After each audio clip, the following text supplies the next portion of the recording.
You've been living someone else's script. The words you speak, rehearsed, the face you show, a mask, the life you claim as yours, a stage performance, and worse, you didn't even choose the role. This isn't a poetic metaphor, it's a diagnosis. You've been cast as the responsible one, the peacekeeper, the strong one, or maybe the quiet one, and you've accepted it, not because it fits, but because it was rewarded, praised, protected, because stepping out of it felt like social suicide. And now you're stuck. You wake up each day not as yourself, but as the version of you that fits their expectations. And every time you try to speak with your real voice, it comes out wrong. Every time you try to rest, you feel guilty. Every time you say no, you feel afraid. Because the mask has fused to your skin, the role has replaced the self. Here's the brutal truth. This isn't just a psychological issue, it's a spiritual collapse. You've become an actor who forgot he was acting. A performer so deep in the illusion that the stage now feels like reality, and walking off it feels like death. Alan Watts called this the myth of the separate ego, the lie that you are what you present, what you project, what others approve. That identity is something you craft, not something you are. But that's not who you are. You were not born to be a function. You were not created to be applause. You are not your resume, your social role, your survival strategy. You are the silence behind the noise, the observer behind the character. And the more you identify with the mask, the more your soul suffocates. This script isn't for the faint of heart. If you're hoping to feel validated for your sacrifices, you won't. If you're hoping for comfort in your chosen role, it won't come. And if you think you can stay who you are and still wake up free, stop reading now. This is not about healing the mask. It's about burning the damn costume. You've been trained to betray yourself politely, and they'll call you mature for doing it. They'll call you disciplined. They'll call you a good person. But every compliment is a chain. Every smile is another lock on the cage. So here's the truth you've been avoiding. You're not exhausted because life is hard. You're exhausted because you're pretending to care, pretending to agree, pretending to be someone who doesn't scream inside. And the only way out is through fire. You'll have to betray the role to remember your soul, and they won't thank you for it.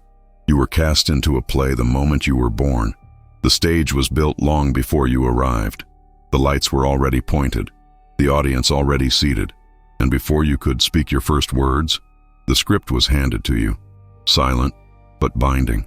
The role was designed for obedience.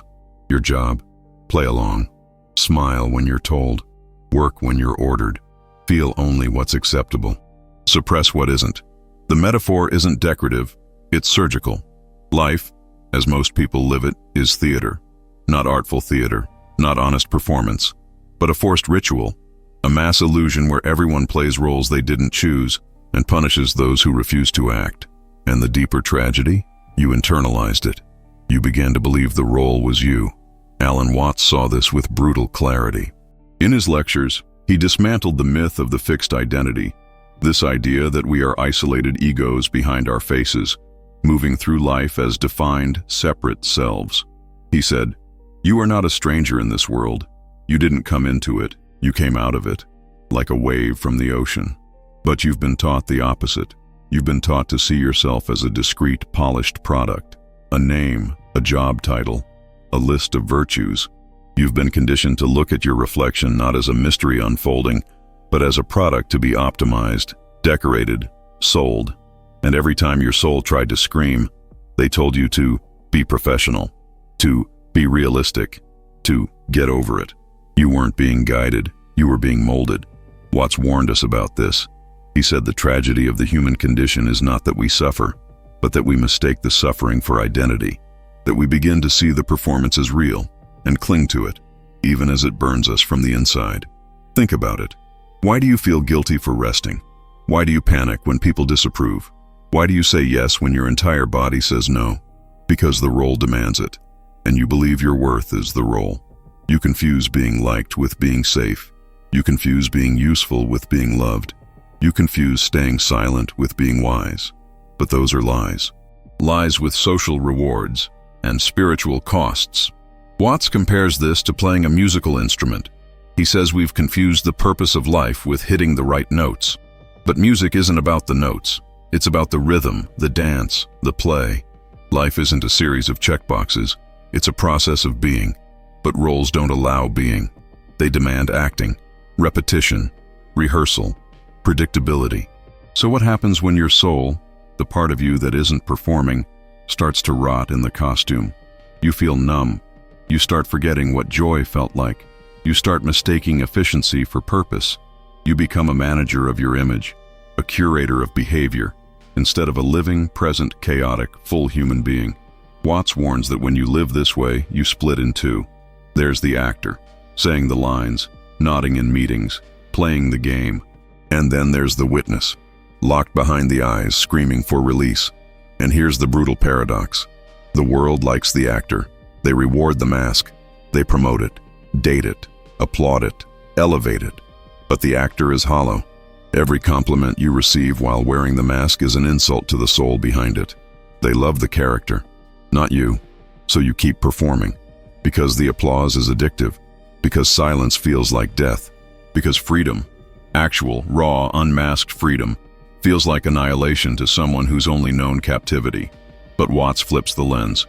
He says the ego is a hallucination.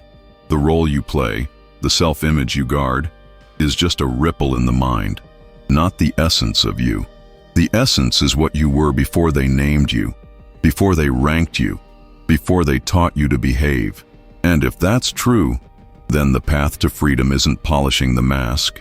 It's dropping it, not politely, not gradually, but completely. Let them hate you. Let them call you selfish. Let them say you've changed. Because the alternative is this: a life lived as a lie, a self built from obligation, a legacy of obedience, not authenticity. You were not born to serve the story.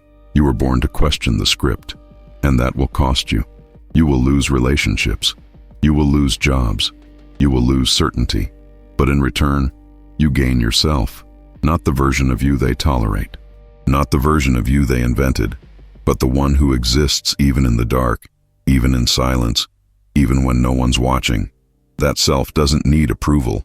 It doesn't fear rejection. It doesn't crave applause, because it isn't a performance. It's the stage, the light, the music itself.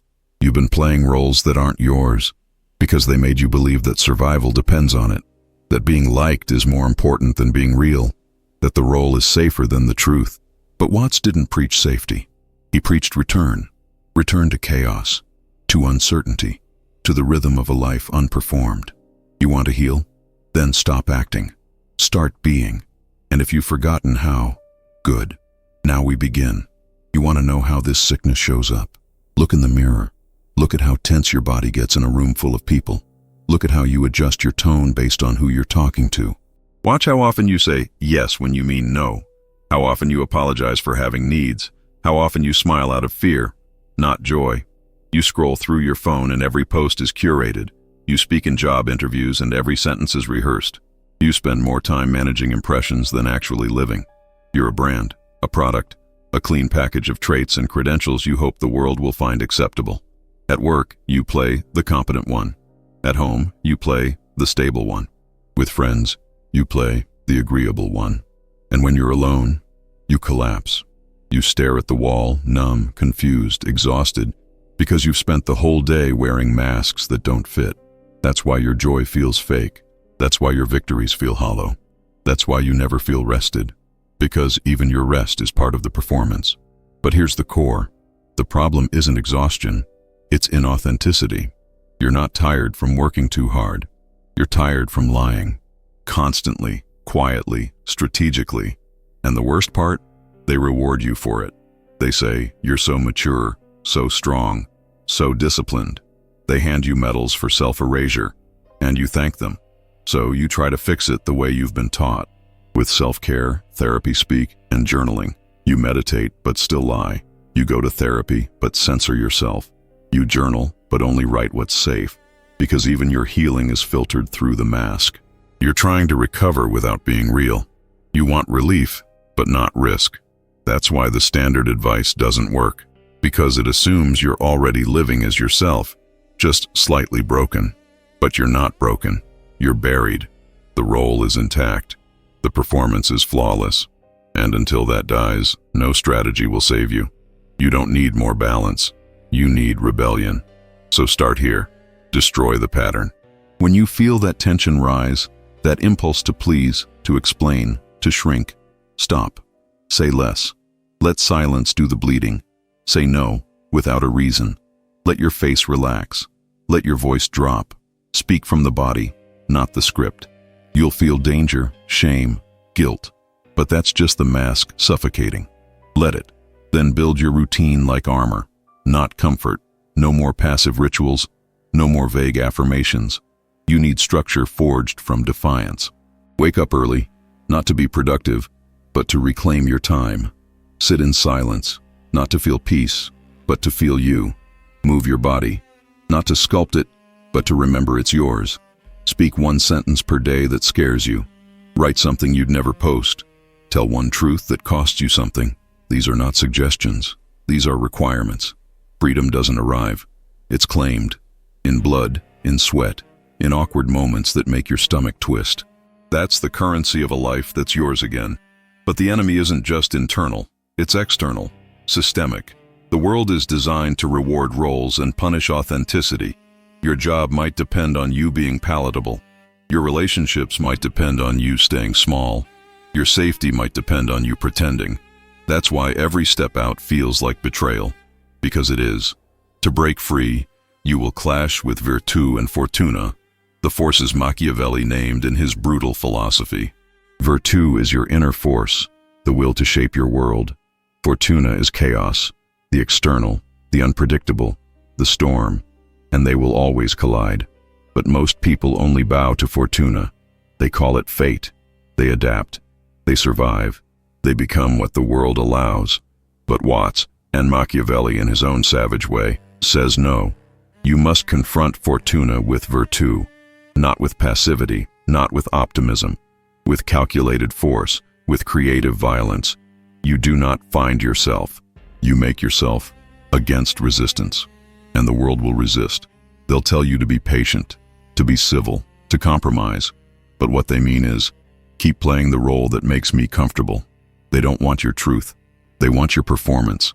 And if you want to live real, you have to become dangerous, not violent, but ungovernable, not cruel, but unwilling to kneel. And then comes the final war, not outside, inside. You think the world's judgment is the problem? No. The real war is between you and the part of you that's addicted to praise. That part will sabotage you, whisper lies, tell you you're being dramatic, selfish, ungrateful. It'll tell you to go back, to behave, to earn safety again. That voice is not your conscience. It's the mask, begging not to be burned. So you fight it, daily. You expose it. You speak louder than it. You surround yourself with people who don't need your performance, who don't flinch at your honesty, who don't flinch when you stop being nice and start being true. And if you don't have those people yet, become that person for yourself. Be the witness, the defender, the rebel who refuses to shrink. Because once you win that internal war, once you stop flinching from your own truth, nothing out there can control you. You will no longer be polite when you mean no. You will no longer be silent when you're disrespected. You will no longer ask permission to exist.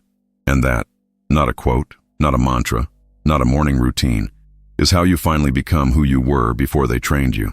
Now you know. You can't unsee it. You can't pretend you're still innocent. You've been handed the truth. And from this moment forward, every time you choose the mask, it will burn. Because now, it's not unconscious. It's a decision. To keep performing, to keep pleasing, to keep betraying. But that won't work anymore. The act is collapsing. The mask is cracking. And the applause doesn't hit the same. You're starting to hear the silence underneath it. The silence that screams. So here's your choice. Either keep being their idea of you, or finally become your own. Don't just think about this. Don't journal it. Don't save it for later. Act. Say what you've been afraid to say. Cancel what you've been tolerating. Burn the costume you've been worshiping. Because you cannot be free and be liked by everyone who loved your mask. And if you mean it, if you're done performing, prove it. Say it out loud. Say it in the comments. Say it where the old you can hear it die. I am not the role. Declare it. Mark it. Etch it in fire. Because knowledge without action is cowardice. Awareness without commitment is still a lie. You weren't born to be a character, you were born to be a storm, raw, unfiltered, alive. So stop auditioning and start existing.